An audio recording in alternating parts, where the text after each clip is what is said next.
Item Number SCP-4617. Index: Selfish Preservation. Object Class: Euclid. Special Containment Procedures: SCP-4617 is contained in a minimally furnished cell outfitted with a padded basin molded to its body, featuring multiple drainage ports on the underside. SCP-4617 is supplied with nutrients and water via a removable face mask, which can be triggered to dispense halothane or benzodiazepines in the event that it appears to be in distress. Staff interacting with SCP-4617 are to wear Type 1 respirators and have a rotation period of no more than 6 weeks, in order to minimize the long-term health effects of formaldehyde exposure. Once every 2 weeks, a member of D-Class personnel should swab SCP-4617's skin and orifices for bacterial or fungal contamination. If any is found, a team of D-Class, overseen by a senior researcher, are to fully decontaminate the entity's soft tissues. The solution produced by the entity is to be stored in Fluid Warehouse 9 and transported by personnel with Level 2 or higher chemical handling proficiency. Objects produced in Zeta events are to be handled by the Site-06-3 on-duty HMCL supervisor on a case-by-case basis. Image: a jar of fluid secreted by SCP-4617. Description: SCP-4617 is a human male of indeterminate age whose organic tissue constantly secretes an impure aqueous solution of formaldehyde and methanol in place of most other organic compounds or mixtures.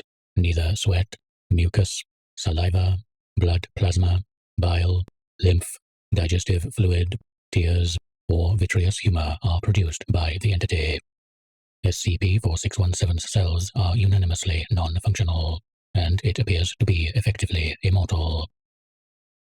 Due to its condition, SCP-4617 is blind and largely deaf, and previous nasopharyngeal cancers have eliminated its capacity for speech.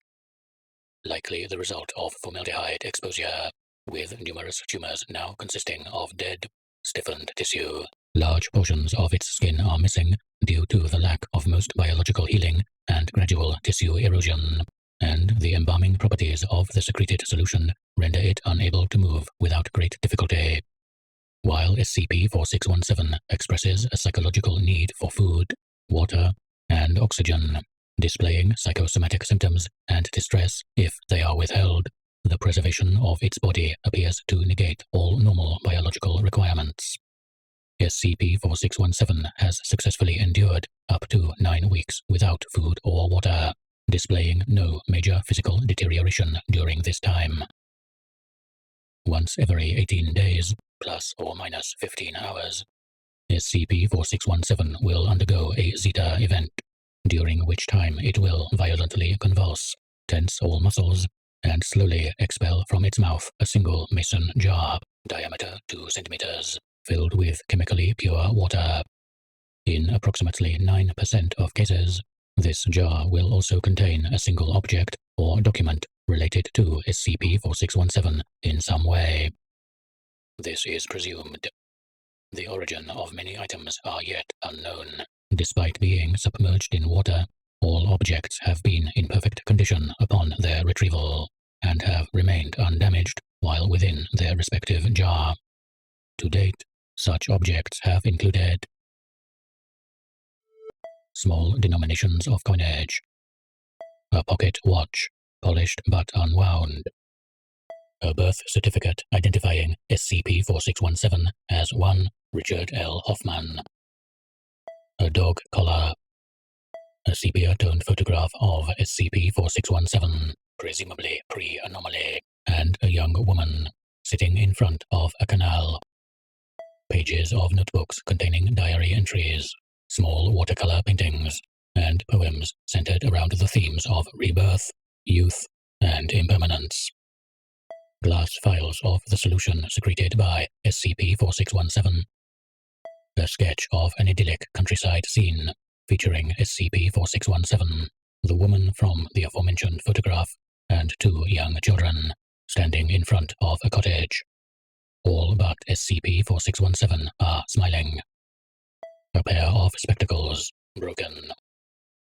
An ornate dinner plate, broken, recovered in fragments. Copies of various fiction and non-fiction works, all published prior to 1868. Small, secondary mason jars containing water, highly reactive solvents, motor oil, or blood plasma. Pages of notebooks containing hundreds of intricate sketches of industrial machinery. A silver locket engraved with the words, "Forever mine." Empty. A fire-damaged letter, illegible, in a different hand to the previous diary entries. Multiple infant teeth.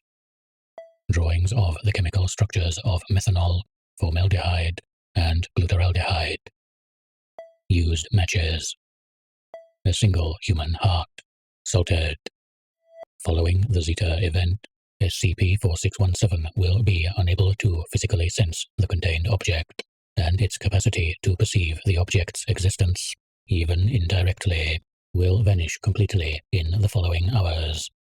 1,802 objects have been expelled from SCP-4617 since its containment.